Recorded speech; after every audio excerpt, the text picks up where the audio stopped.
ఈటల రాజేందర్ గారు మాట్లాడిన మాటల మీద మొత్తం తెలంగాణలో చర్చ జరుగుతుంది. ఆయన మాట్లాడిన మాటలు మీకు నేను వినిపిస్తా. ఈ వెనకాల కనిపిస్తున్నటువంటి వీడియో బాగా వైరల్ అవుతుంది తెలంగాణలో. బీఆర్ఎస్ పార్టీలోకి ఈటల రాజేందర్ గారు రాబోతున్నారా, గర్ వాపసి ఈయన కూడా చేయబోతున్నాడా? ఎందుకంటే గత కొన్ని రోజులుగా జరుగుతున్నటువంటి పరిణామాలు, చాలా ఇష్యూస్ మీద మాట్లాడదాం. ఈటల రాజేందర్ గారు మాట్లాడిన మాటలేంది, దాని తర్వాత తెలంగాణలో జరుగుతున్న చర్చ ఏంది, అన్నింటి గురించి నేను మీకు చెప్పే ముందు ఛానల్ని చూస్తున్న ప్రతి ఒక్కరు కూడా ఛానల్ని సబ్స్క్రైబ్ చేసుకోర్రి. చాలామంది వీడియోలు చూస్తున్నారు కానీ సబ్స్క్రైబ్ చేసుకుంటలేరు. మన వీడియోలు చూస్తున్న దాంట్లో 90% మెంబర్స్ సబ్స్క్రైబ్ చేసుకోనోళ్ళే చూస్తున్నారు. కానీ సబ్స్క్రైబ్ చేసుకుంటే కనుక మీకు ఫస్ట్ వీడియో అప్లోడ్ కాగానే మీకు ఒక నోటిఫికేషన్ వస్తుంది. సో ఏం వీడియో వచ్చింది, ఏంది, దేని గురించి అనేది మీరు తెలుసుకునే అవకాశం ఉంటుంది. కాబట్టి వీడియో చూస్తున్నటువంటి ప్రతి ఒక్కరు కూడా ఛానల్ని సబ్స్క్రైబ్ చేసుకోరు. ఇక ఈటల రాజేందర్ మాట్లాడింది ఏంది, దాని తర్వాత తెలంగాణలో జరుగుతున్న చర్చ ఏంది, మాట్లాడినటువంటి సందర్భం ఏంది, ఇవన్నింటి గురించి మాట్లాడుకోవాలి. ఈటల రాజేందర్ గారు మాట్లాడిన తర్వాత మళ్ళీ బీఆర్ఎస్ పార్టీలోకి పోతున్నారా ఈటల రాజేందర్, ఈ చర్చ నడుస్తుంది.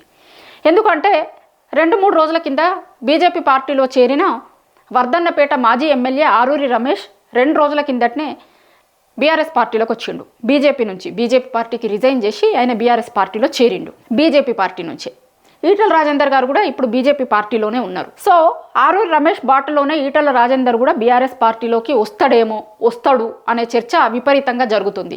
అయితే చర్చ జరగడానికి కారణం ఏంటంటే ఆయన మాట్లాడిన మాటలు. ఇప్పుడు రాజకీయ నాయకులు ఒక మాట మాట్లాడితే వట్టిగా ఏదో టంగ్ స్లిప్ అయ్యి ఇంకొకటి మాట్లాడడం ఉండదు. రాజకీయ నాయకులు మాట్లాడినా, నడిచినా, కూర్చున్నా, లేచినా ప్రతి దాని వెనకాల రాజకీయమే ఉంటుంది. ప్రతి మాటను 100 సార్లు ఆలోచించి మాట్లాడతారు. అట్లా ఈటల రాజేందర్ గారు ఏదో స్లిప్ అయిపోయి మాట్లాడిరనో ఇంకొకటి అనుకోనికి లేదు. పైగా ఆయన మాట్లాడిన సందర్భం కూడా ఇంపార్టెంట్. ఒక ఇనాగ్రేషన్కి సంబంధించినటువంటిది. కానీ ఆయన మాట్లాడిన రోజు ఏంటి అంటే, ఒక దిక్కు సిట్ నోటీసులు ఇస్తున్నటువంటి టైంలో, సిట్ కేసీఆర్ గారికి నోటీసులు ఇచ్చిన టైంలో బీజేపీ పార్టీలో ఉన్నటువంటి ఈటల రాజేందర్ గారు కేసీఆర్ గారిని నా బాస్ అనడం కాకతాళీయంగా, లేకపోతే ఏదో నార్మల్గా జరిగినటువంటి దానిగా అయితే ఎవ్వరు కూడా, రాజకీయాలను ముందు నుంచి చూస్తున్నటువంటి వాళ్ళు ఎవ్వరు కూడా అనుకుంటలేరు. పెద్ద పొలిటికల్ అనలిస్టులు కూడా ఇదేదో నార్మల్గా మాట్లాడినటువంటి మాటగా చూస్తలేరు. ఎందుకంటే ఈటల రాజేందర్ గారు గత కొన్ని రోజుల నుంచి చాలా సందర్భాలలో ఆయన అసంతృప్తిని చెప్తా ఉన్నాడు. చాలా సందర్భాలలో గతంలో ఏమన్నాడు, ఇప్పుడు ఈయన చాలా ఏండ్లు బీఆర్ఎస్ పార్టీలో ఉన్నాడు, కొన్ని సంవత్సరాల ముందు బీజేపీ పార్టీలోకి పోయిండు. కానీ ఆయన అక్కడ ఇమడలేకపోతున్నాడు, ఇబ్బంది పడుతున్నాడు, మళ్ళా బీఆర్ఎస్ పార్టీలోకి వస్తాడు అనే చర్చ చాలా రోజుల నుంచి నడుస్తుంది. ఎందుకు అంటే ఆయన కూడా గతంలో చాలా సందర్భాలలో ఏమన్నాడంటే, నేను మీ దగ్గరకు వచ్చిన, అంటే నేను వేరే పార్టీ నుంచి మీ దగ్గరకు వచ్చినప్పుడు మీరు నన్ను మంచిగా చూసుకోవాలి, నాతో కలుపుగోలుగా ఉండాలి, ఇట్లా ఉండాలి, కానీ ఇట్లా ఇబ్బంది పెట్టే ప్రయత్నం చెయ్యొద్దు అనేది ఆయన కొన్ని బహిరంగ సభ వేదికల మీద కూడా మాట్లాడిండు. బీజేపీలో ఆయన ఇమడలేకపోతున్నాడు, లేకపోతే అక్కడ ఆయనని ఇబ్బంది పెట్టేటువంటి ప్రయత్నం జరుగుతుంది అనేది బీజేపీలో ఉన్నటువంటి ఈటల రాజేందర్ మనుషులు కూడా మాట్లాడతారు. చాలా సందర్భాలలో ఓపెన్గానే బయటికే మాట్లాడిరు ఇట్లాంటివి. లోకల్గా అక్కడ కార్యకర్తల్ని, నాయకుల విషయంలో కావచ్చు, లేకపోతే ఇప్పుడు హుజరాబాద్ నియోజకవర్గంలో జరుగుతున్నటువంటి కొన్ని ఇష్యూస్లలో కావచ్చు, వాటి విషయాలలో చాలా సందర్భాలలో ఈయన ఓపెన్గానే అసంతృప్తి వ్యక్తం చేసిండు. ఒకసారి నిన్న మాట్లాడిన మాటలు ఏంది ఈటల రాజేందర్ గారు, ఆయన వైరల్ అవుతున్నటువంటి మాటలు ఏందో ఒక్కసారి చూడుర్రి. 250, 300, 400 ఒకేసారి ఓపెన్ చేస్తారు రాజశేఖర రెడ్డి. అంటే వచ్చే వరకు లేట్ అవుతుంది. నాకు మీ బాస్ది గుర్తుకొచ్చింది. వాళ్ళ బాస్ అంటే మా బాస్ కూడా కేసీఆర్ గారు.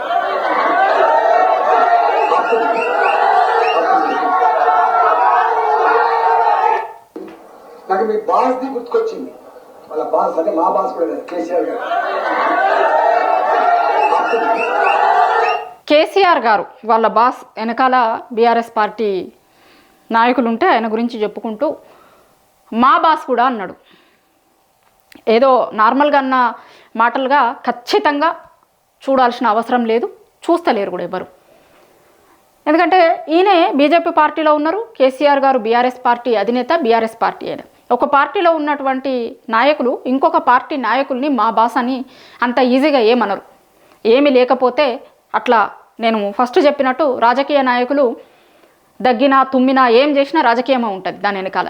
దానికి సంబంధించిన ఫీలర్స్ రకరకాల సందర్భాలలో మాట్లాడుతూ ఉంటారు వాళ్ళు. అట్లా ఈటల రాజేందర్ గారు ఈ రోజుకి కూడా కేసీఆర్ గారిని ఆయన బాస్ అనుకుంటున్నాడు. ఏ రోజుకైనా బీఆర్ఎస్ పార్టీలోకి పోతాడు అనే చర్చ మొదలైంది. మళ్ళీ గర్వాపస్ అవుతాడు. ఆల్రెడీ 2 రోజుల కిందటనే ఒకరు వచ్చిర్రు కదా, అట్లనే రావడం లేటు కావచ్చు, లేకపోతే ఏదన్నా సందర్భం సమయం చూసుకొని వస్తారో కానీ ఖచ్చితంగా ఈటల రాజేందర్ బీఆర్ఎస్లో చేరడం అయితే ఖచ్చితంగా చేరుతాడు అనే చర్చ పొలిటికల్ సర్కిళ్ళల్లో వినిపిస్తుంది. అందులో భాగంగానే ఆయన మాట్లాడిండు. గతంలో మాట్లాడిన మాటలు కావచ్చు, ఇప్పుడు నా బాస్ కేసీఆర్ అని మాట్లాడింది కావచ్చు, ఖచ్చితంగా దాన్ని ఉద్దేశించి మాట్లాడినటువంటి మాటలు మాత్రమే అనేది పాలిటిక్స్ని అబ్జర్వ్ చేస్తున్నటువంటి వాళ్ళందరూ కూడా చెప్తున్నారు. ఎప్పటికైనా సరే ఈటల రాజేందర్ బీఆర్ఎస్ పార్టీలోకి వస్తాడు, రాబోతున్నాడు అనేటువంటి చర్చ నిన్నటి నుంచి మళ్ళొకసారి చాలా రోజుల నుంచి ఉంది. కానీ ఆయన మాట్లాడిన తర్వాత, ఎందుకంటే ఆయన బీజేపీ పార్టీలకు పోయిన తర్వాత ఈ రోజు వరకు ఏ సందర్భంలో ఎక్కడా కూడా ఆయన కేసీఆర్ నా బాస్ అనేది ఇట్లా ఓపెన్గా ఒక ఓపెన్ ప్లాట్ఫామ్ల మీద ఎక్కడా మాట్లాడలేదు. ఎస్, నేను బీఆర్ఎస్ పార్టీ నుంచి వచ్చిన అది ఇది చాలా రకాలుగా మాట్లాడిండు, కానీ బీజేపీలో ఉన్న తర్వాత కూడా నా బాస్ కేసీఆర్ అనే మాటలని మాట్లాడలే ఆయన ఎప్పుడు. కాబట్టి ఇదేదో నార్మల్గా అన్నటువంటి విషయంగా చూడాల్సిన అవసరం లేదు అనేది పొలిటికల్ అనలిస్టులు అంటున్నారు. ఏ రోజుకైనా సరే ఈటల రాజేందర్ బీఆర్ఎస్ పార్టీలోకి రాబోతున్నాడు, బీఆర్ఎస్ పార్టీలోకి వస్తాడు, దానికి సంబంధించినటువంటి మాటలే ఇప్పుడు ఆయన మాట్లాడుతున్నాడు అనేది ఒక చర్చ అయితే జరుగుతుంది. సోషల్ మీడియాలో పొలిటికల్ సర్కిల్స్లో అయితే ఈటల రాజేందర్ మళ్ళీ బీఆర్ఎస్ పార్టీలోకి రాబోతున్నాడు అనే చర్చ అయితే విపరీతంగా జరుగుతుంది ఆయన నిన్న మాట్లాడినటువంటి మాటల తర్వాత.